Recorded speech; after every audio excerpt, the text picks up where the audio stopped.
the president's biggest campaign donor, who was so close that Trump invited him to sleep at the White House, is now calling for him to be impeached and replaced by Vice President J.D. Vance.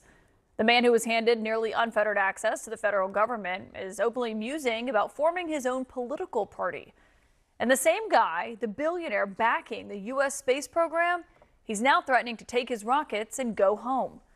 What at this time yesterday was a one-sided attack on the president's signature spending bill is no longer just a policy disagreement, not even close. It has now become quite personal, as the president says he thinks he knows why. Well, look, I've always liked Elon, and it's always very surprised. You saw the words he had for me, and he hasn't said anything about me that's bad. I'd rather have him criticize me than the bill, because the bill is incredible. It's the biggest cut in the history of our country. We've never cut. It's about 1.6 trillion in cuts. Elon's upset because we took the EV mandate, and which was a lot of money for electric vehicles, and they're having a hard time, the electric vehicles, and they want us to pay billions of dollars in subsidy.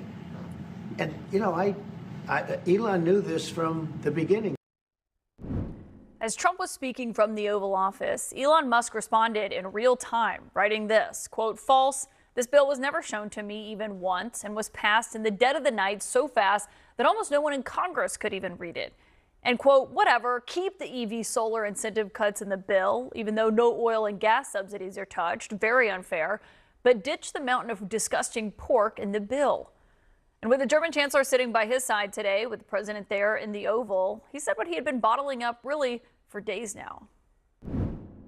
You saw a man who was very happy when he stood behind the Oval desk, and even with the black eye, I said, "Do you want a little makeup? We'll get you a little makeup."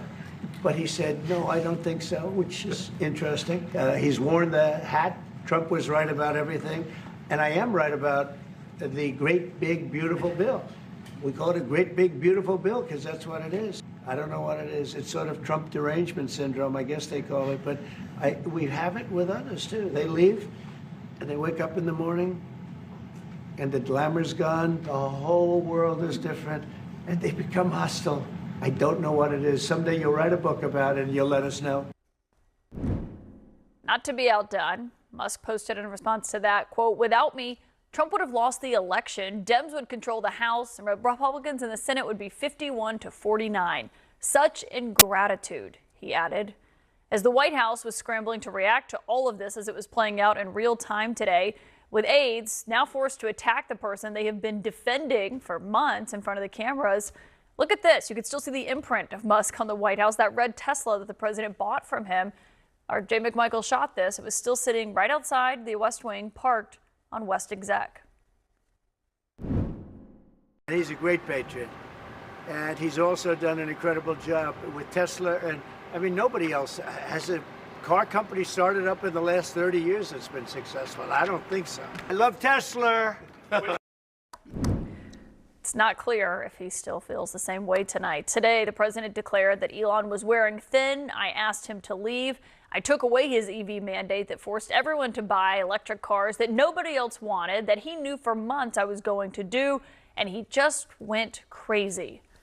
Then came the threat that could really hurt. The president said the easiest way to save money in our budget, billions and billions of dollars, is to terminate Elon's governmental subsidies and contracts. I was always surprised that Biden didn't do it. Tesla's stock price took a massive hit after that, $150 billion in market value gone as the two were trading attacks today. According to Bloomberg, Elon Musk lost $34 billion today. That financial hit, though, does not seem to be enough for his critics in MAGA world. This guy is all over the map. He's right. But he's emblematic of these oligarchs.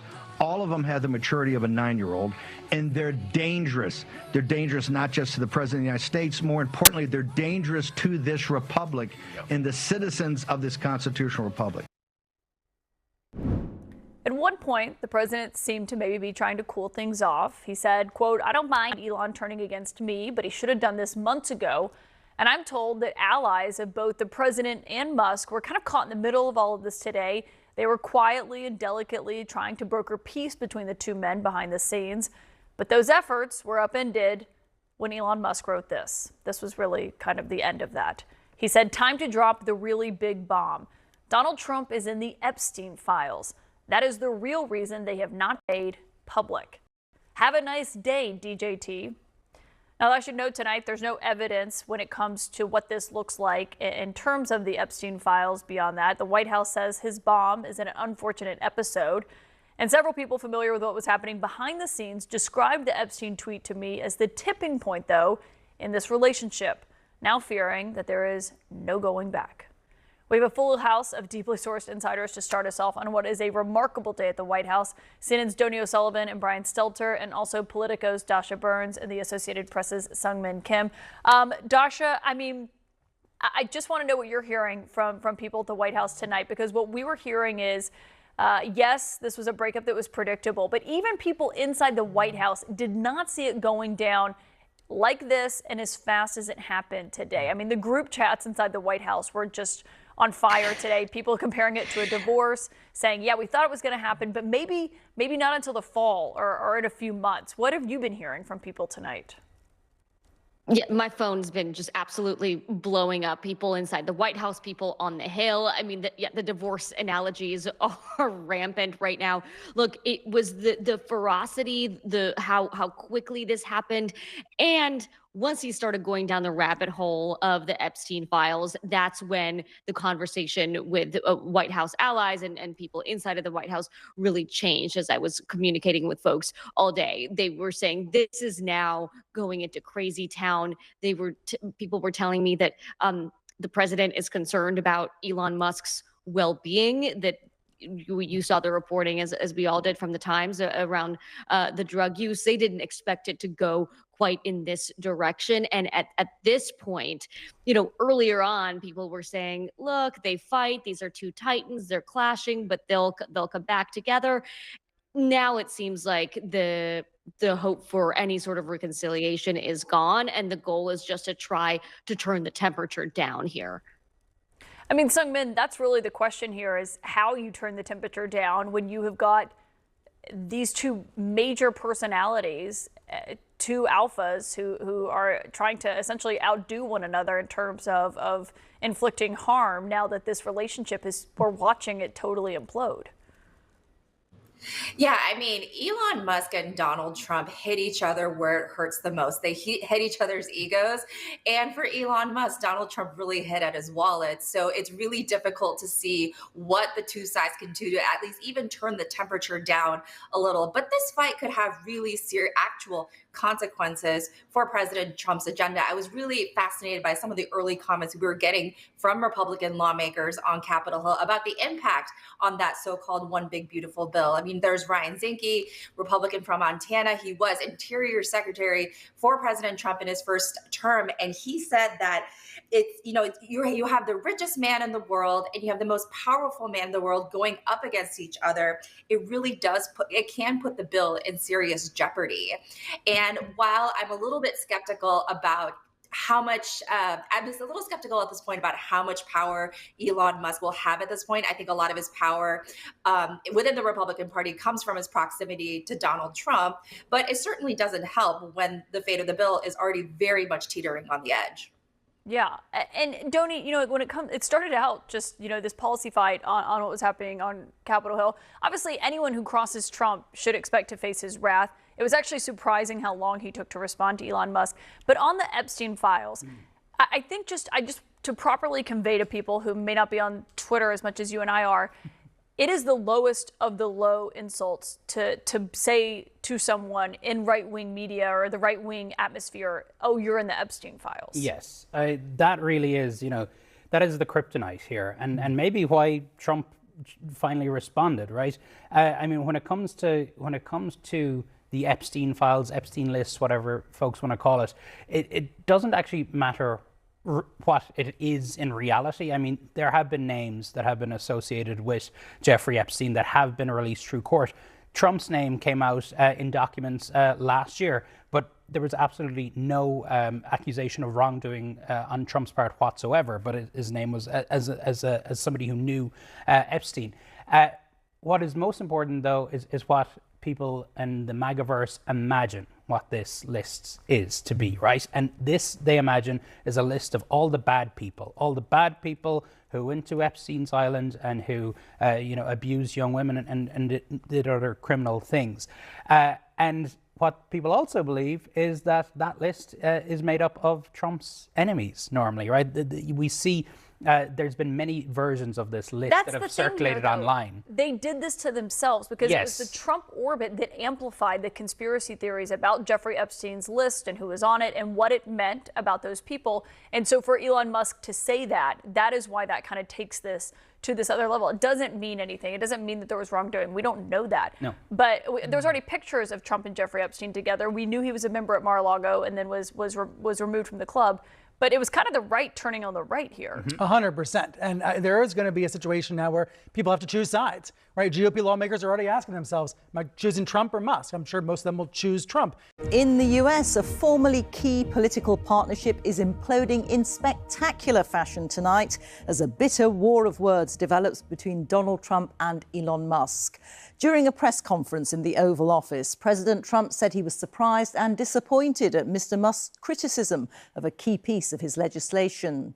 Elon Musk responded on the social media platform X, which he owns, with a series of increasingly disparaging remarks about his former boss, calling him ungrateful, saying that his tariffs will cause a recession, and alleging that he is named in the files of the late convicted sex offender, Jeffrey Epstein. Watching it all is Sarah Smith.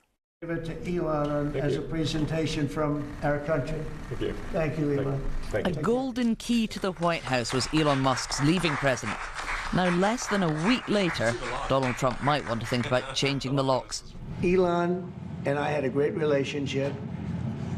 I don't know if it went well anymore. I was surprised because... Today, the German Chancellor Friedrich Merz was the Oval Office guest star, but Elon Musk and his criticism of Mr. Trump's spending bill dominated the conversation, to the president's obvious irritation. But I'm very disappointed because Elon knew the inner workings of this bill better than almost anybody sitting here, better than you people. He knew everything about it. He had no problem with it. All of a sudden, he had a problem. Just minutes later, Elon Musk replied on X, saying, "False. This bill was never shown to me even once and was passed in the dead of night, so fast almost no one in Congress could even read it." Where is he? Come on up here, Elon. Mr. Musk obviously adored being in the spotlight as he campaigned alongside Donald Trump. Today, he's claiming that without him and the more than $250 million he donated, the president would have lost the election. They were once seen together everywhere. Now their row is being conducted in plain sight, on social media. Mr. Trump on Truth Social upped the ante with, "Elon was wearing thin. I asked him to leave. I took away his EV mandate that forced everyone to buy electric cars that nobody else wanted, that he knew for months I was going to do, and he just went crazy." Musk called that an obvious lie and then really escalated the abuse, suggesting Donald Trump has withheld files related to Jeffrey Epstein, who was arrested on charges of sex trafficking and died by suicide in jail, because he's named in them. Mr. Musk tweeted, "Time to drop the really big bomb. Donald Trump is in the Epstein files. That's the real reason they've not been made public. Have a nice day, DJT." Mr. Musk and his chainsaw were brought into government to aggressively cut government spending. A pointless exercise, he thinks, if President Trump will blow all the savings on tax cuts in his spending bill. You know, I was disappointed to see the massive spending bill, frankly, which increases the budget deficit, not just decrease it, and undermines the work that the Doge team is doing. Which is that one? Donald Trump is now suggesting the easiest way to save money would be to terminate Elon Musk's billions of dollars in government contracts and subsidies. It was probably inevitable this bromance would turn sour, but no one expected it to go this bad, this fast. We'll be speaking to Sarah in a moment, but first, our business editor, Simon Jack, is here. Simon, Elon Musk, known as the world's richest man, is he still? He still is, but blimey, this has been an expensive foray into politics. I reckon Tesla shares are down 14% today, mainly on that comment about losing subsidies and contracts. That's the real killer here. It's not about the personalities, it's about the money. So I reckon Tesla shares have lost $140 billion worth today. He owns about a seventh of that, so you're about $20 billion down just on the day. That would be enough to to put him in the top 10 of richest people in the UK on his losses just today. I reckon since the high point, the bromance, the height of the bromance, Tesla shares are down some 40%. So that's probably cost him about 70 billion. And don't forget, big losses also potentially on SpaceX. Now, SpaceX shares aren't publicly traded, but the US has largely outsourced a lot of their satellite program to Elon Musk. That's worth hundreds of billions as well, 350 billion. He owns 42% of that. If that was a publicly traded stock, I think it would be down even more than Tesla. So by my reckoning, since the height of their romance, he's lost over $100 billion. There are only 14 people in the history of the world who've ever made that much money. So as I say, one of the most expensive forays into politics of all time. Huge figures there. Simon, thank you very much. Let's go back to Sarah Smith in Washington. And Sarah, this is all spectacular theatre, but what are the real world consequences of this spat? Yeah, well, this could be really important for the Trump administration, an administration that this time last week, Elon Musk was at the absolute heart of, and as he was leaving, said he wanted to remain a close advisor to Donald Trump.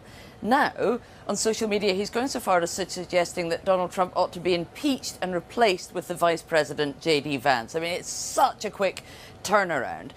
And it could really matter also because obviously Elon Musk has a very loud voice. He owns his own social media platform, X, so he can make his views and his criticism very much heard. But also he has that enormous checkbook, albeit he's lost a lot of money today. He still has a lot that he could spend.